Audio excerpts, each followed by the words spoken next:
तो देखिए आज हम डिस्कस करेंगे अनुवाद, व्यवहार और सिद्धांत। ये आपका एक पेपर है, जैनिक इलेक्टिव का पेपर है। ये जो सब्जेक्ट है बीए प्रोग्राम में भी है और अदर कोर्सेज में भी ये सब्जेक्ट है, बेसिकली जैनिक इलेक्टिव का है। तो जिन्होंने ये सब्जेक्ट ले रखा है, चाहे वो एसओएल से बिलोंग करते हो, डीयू से बिलोंग करते हो, रेगुलर से बिलोंग करते हो या एनसीवेब से, तो आज मैं इसका एग्जाम पैटर्न और इंपॉर्टेंट क्वेश्चन बताऊंगा। तो जरा देख लेते हैं इसका पेपर कैसा था। बेसिकली हिंदी का पेपर है, अनुवाद, व्यवहार और सिद्धांत। तो शुरू करते हैं वीडियो। तो अगर इस पेपर की बात की जाए, प्रीवियस ईयर का पेपर है। पेपर आपका 75 मार्क्स का आएगा, 3 घंटे का आपको समय मिलेगा, ठीक है। और इसमें जो क्वेश्चन आते हैं ना, पूरे थ्योरी बेस्ड आते हैं, मतलब व्याकरण की आपको पूरा पेपर है ये पूरा। जैसे पहला क्वेश्चन इससे इंपॉर्टेंट है, अनुवाद का अर्थ स्पष्ट करते हुए भाषाई परिदृश्य और अनुवाद पर प्रकाश डाली। तो पहला ये पूछा गया, अथवा जहाँ भी आ जाए इसका मतलब या तो ये कीजिए या कीजिए, दोनों में से एक आपको करने का ऑप्शन मिलेगा जहाँ भी अथवा आ जाए, ठीक है। 12 मार्क्स का एक पेपर रहेगा आपका। दूसरा क्वेश्चन पूछा गया, अनुवाद के उपकरण से आप क्या समझते हैं, सोदाहरण स्पष्ट कीजिए। तो पूरा पेपर अनुवाद के ऊपर आएगा ये।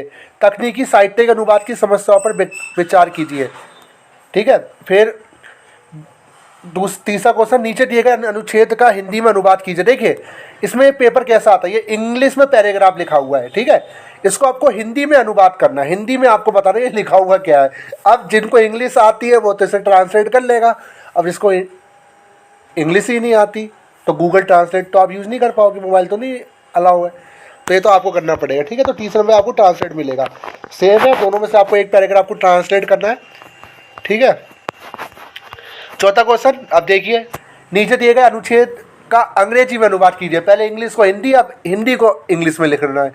तो मैं यही आपको बता रहा हूँ, अगर आपकी ट्रांसलेटिंग अच्छी है ना, Hindi to English, English to Hindi, तो आपके 20 नंबर कहीं नहीं गए।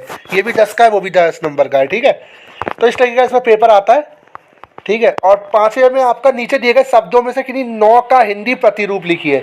अब देखिए ये क्या है पता है आपको, ये हमारे ना जब हम स्कूल में थे, जब अगर आपने हिंदी पढ़ी होगी तभी आता था।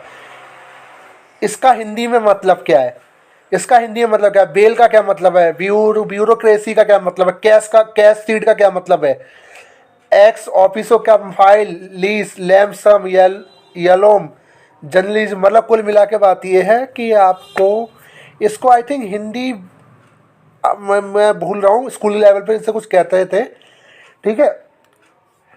वो शब्दों को निकाल देते थे। तो मतलब कुल मिला के यही मैं कहूँगा कि इंग्लिश को आपको इनका हिंदी में अनुवाद आपको बताना है, प्रतिरूप आपको बताना है 9 हिंदी के वर्डों को, ठीक है। वहीं आप देखिए उल्टा हो गया, हिंदी के शब्दों को इंग्लिश में बताना है। पत्राकर सम्मेलन को इंग्लिश में क्या कहते हैं, मानदेय नवीकरण को क्या कहते हैं, आपके सामने है, ठीक है। किन्हीं 2 पर टिप्पणी लिखनी है, अनुवाद के प्रकार, वर्तमान संदर्भ में कोश ग्रंथ की उपयोगिता, अनुवाद का स्वरूप, अनुवाद प्रक्रिया। तो ये ऐसा पेपर आएगा। पेपर टफ नहीं है, बट व्याकरण इसमें कूट के भरा हुआ है, ठीक है, मतलब ग्रामर। तो वीडियो कैसे लगी जरूर बताएगा। Thank you.